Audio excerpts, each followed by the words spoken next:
नमस्कार, आपण पाहत आहात विश्वात्मक लोकस्वामी वार्ता न्यूज।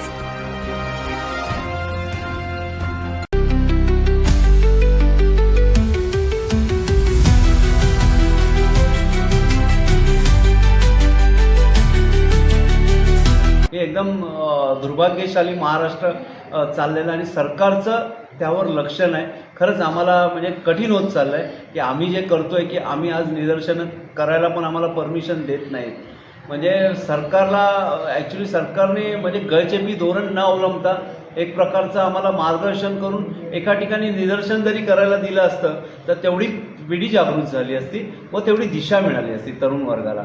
आताच्या पिढीला जे नशाहीन झालेले आहेत त्यांना तर आपण सुधारू शकत नाही, कारण त्यांच्या मज्जातंतूवर जो आभार एक केमिकल तयार होतं ते केमिकलला कुठचंही डॉक्टर नाही, कुठचंही रिसर्च नाही। आणि त्यांचे आज पालक बघाल ना अक्षरशः आमच्या संस्थेमध्ये येऊन रडत आहेत, विनवणी करतायत की त्या मुलांचं काहीतरी भविष्य बघा।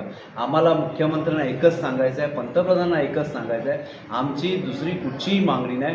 पुढच्या पिढीसाठी कुठचा तरी कठोर कायदा काढावा आणि हे जे नशा विक्री करणारे जे गुन्हेगार आहेत त्यांना कडक कायदा करावा आणि त्यात जात धर्म न पाहता त्यांना कठोर कायदा करून त्यांना खूप मोठी शिक्षा द्यावी, त्यानुसार पुढच्या पिढीचं भवितव्य।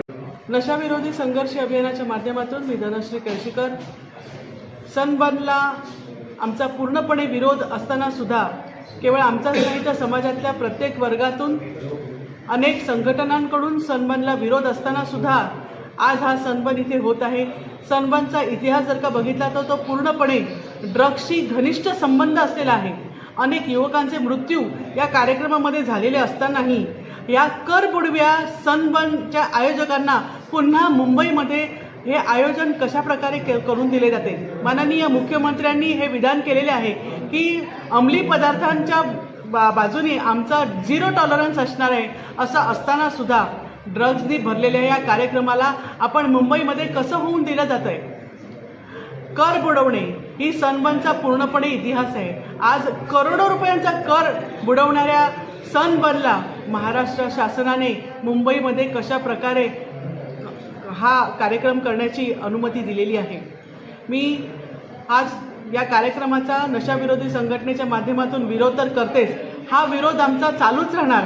अनेक कॉलेजेसमध्ये, शाळांमध्ये, क्लासेसमध्ये जाऊन आम्ही ड्रग्सच्या विरोधी प्रबोधन करत आहोत, मुलांना जागृत करत आहोत। म्हणूनच आज इतक्या मोठ्या प्रमाणात मुंबईमध्ये आंदोलनंसुद्धा झाली आणि त्यामध्ये सर्वात जास्त विशेष उपस्थिती होती ती विद्यार्थ्यांची होती। विद्यार्थी वर्गाकडून, प्रोफेसर्सकडून, प्रिन्सिपल्सकडून मोठ्या प्रमाणामध्ये या कार्यक्रमाला विरोध झालेला आहे। हा कार्यक्रम भावी पिढीला उद्ध्वस्त करणारा आहे, नशेच्या गर्तेत ओढणारा आहे। महाराष्ट्र उडता महाराष्ट्र होऊ नये जसा उडता पंजाब झालेला आहे, तर त्यापासून रोखण्यासाठी या कार्यक्रमाला पूर्णपणे विरोध करणं हे आवश्यक आहे। आम्हाला मूक निदर्शनं करायला सुद्धा बंदी दिलेली आहे। तर ही महाराष्ट्रातील जनतेची जी त्यांची मूलभूत हक्क आहेत याची पायमल्ली इथे झालेली आहे। तरीसुद्धा हा विरोध आमचा सुरूच राहणार आहे आणि नशाविरोधी संघर्ष अभियान जोपर्यंत संपूर्ण भारत नशामुक्त होत नहीं तोपर्यंत हे अभियान सुरूच रहना है। नमस्कार, मैं धनश्री केळशीकर। अभी नशा विरोधी संघर्ष अभियान के माध्यम से ही हम सनबर्न ये 3 दिन का जो फेस्टिवल है उसको विरोध कर रहे थे और आज ये सनबर्न का फेस्टिवल शुरू हो गया है, फिर भी हमारा विरोध जारी है। इस विरोध करने हेतु हमने पूरे मुंबई में, थाने में और रायगढ़ में बहुत सारे आंदोलन लिए।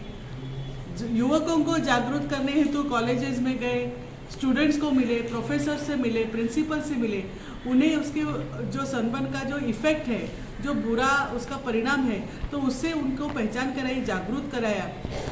और उनका जो प्रतिसाद था कि ये ड्रग्स के बारे में उनको तो पता नहीं था कि सनबर्न ये जो फेस्टिवल है इसमें क्या होता है, किस प्रकार से ड्रग्स का और सनबर्न फेस्टिवल का कितना घना उसका संबंध है। तो अभी वो उन्हें पता चला है, वो जागृति वहाँ पर हुई है और उनका कड़ा विरोध समाज के हर समाज में से कड़ा विरोध सनबर्न फेस्टिवल को हुआ है। हमारी ये जो हमारा ये जो अभियान है वो तो चल रहा है और आगे भी जब तक हमारा देश नशा मुक्त नहीं हो जाता तब तक चलने वाला है। धन्यवाद।